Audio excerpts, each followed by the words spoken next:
Hi everyone. My name is Anna. I'm a PhD candidate at the Jagiellonian University in Poland, and I will be telling you about language control in bilinguals. So I will start.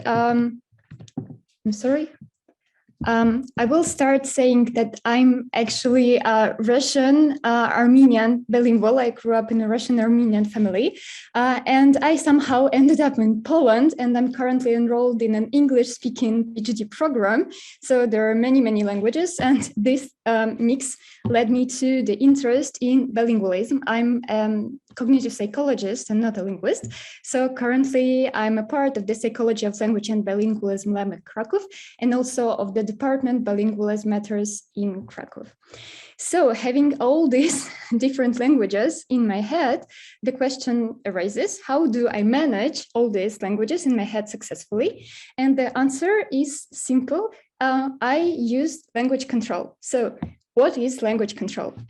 Language control is a set of cognitive processes that is aimed to manage languages within an individual that is responsible for two things. One is to monitor for conflict between languages, and the second one is to suppress interference from a non-target language in a specific situation.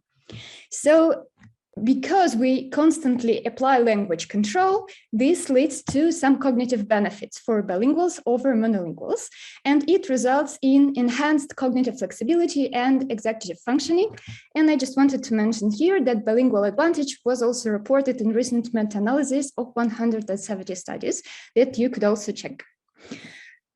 So this cognitive benefit for bilinguals was found to be moderated by some factors.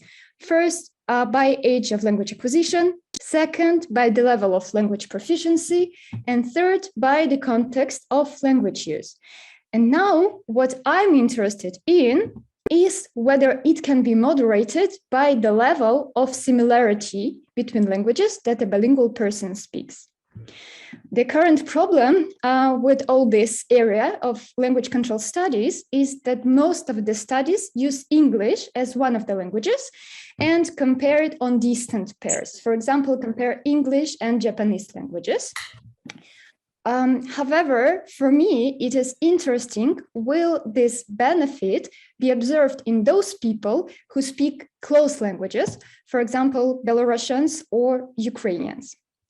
So to answer this question, I set the goal to explore this benefit through the comparison of language control in those bilinguals who speak distant languages and those bilinguals who speak close languages.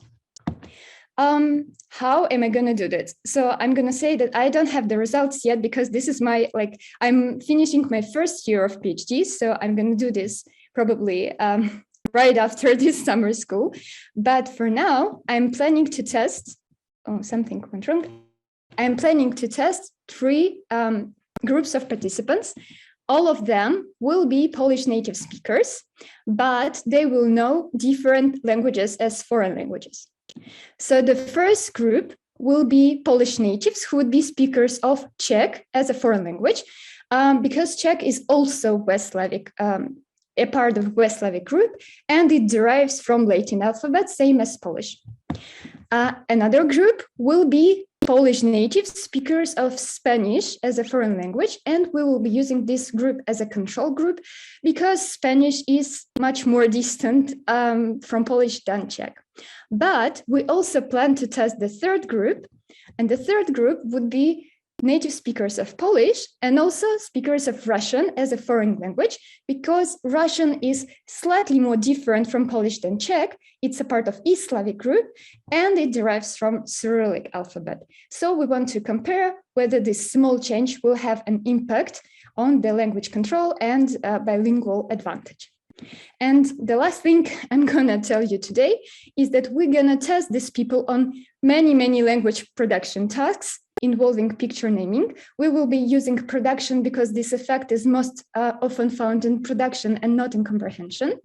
And I just wanted to tell you that there is a wonderful tool if you ever want to use it on bilinguals. There is a multi-peak database, which is open and free to use. It is a set of 500 standardized drawings of concrete objects with norms for 32 languages. You can use it for your own studies.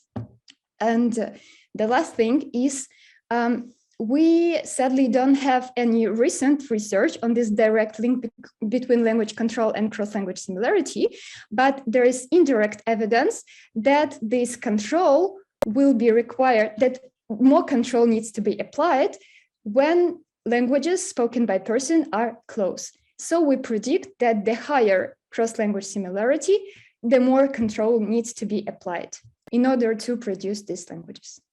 So that's all I have to say. If you have any other questions, please email me. And probably next year or next summer school, I will present you with the results.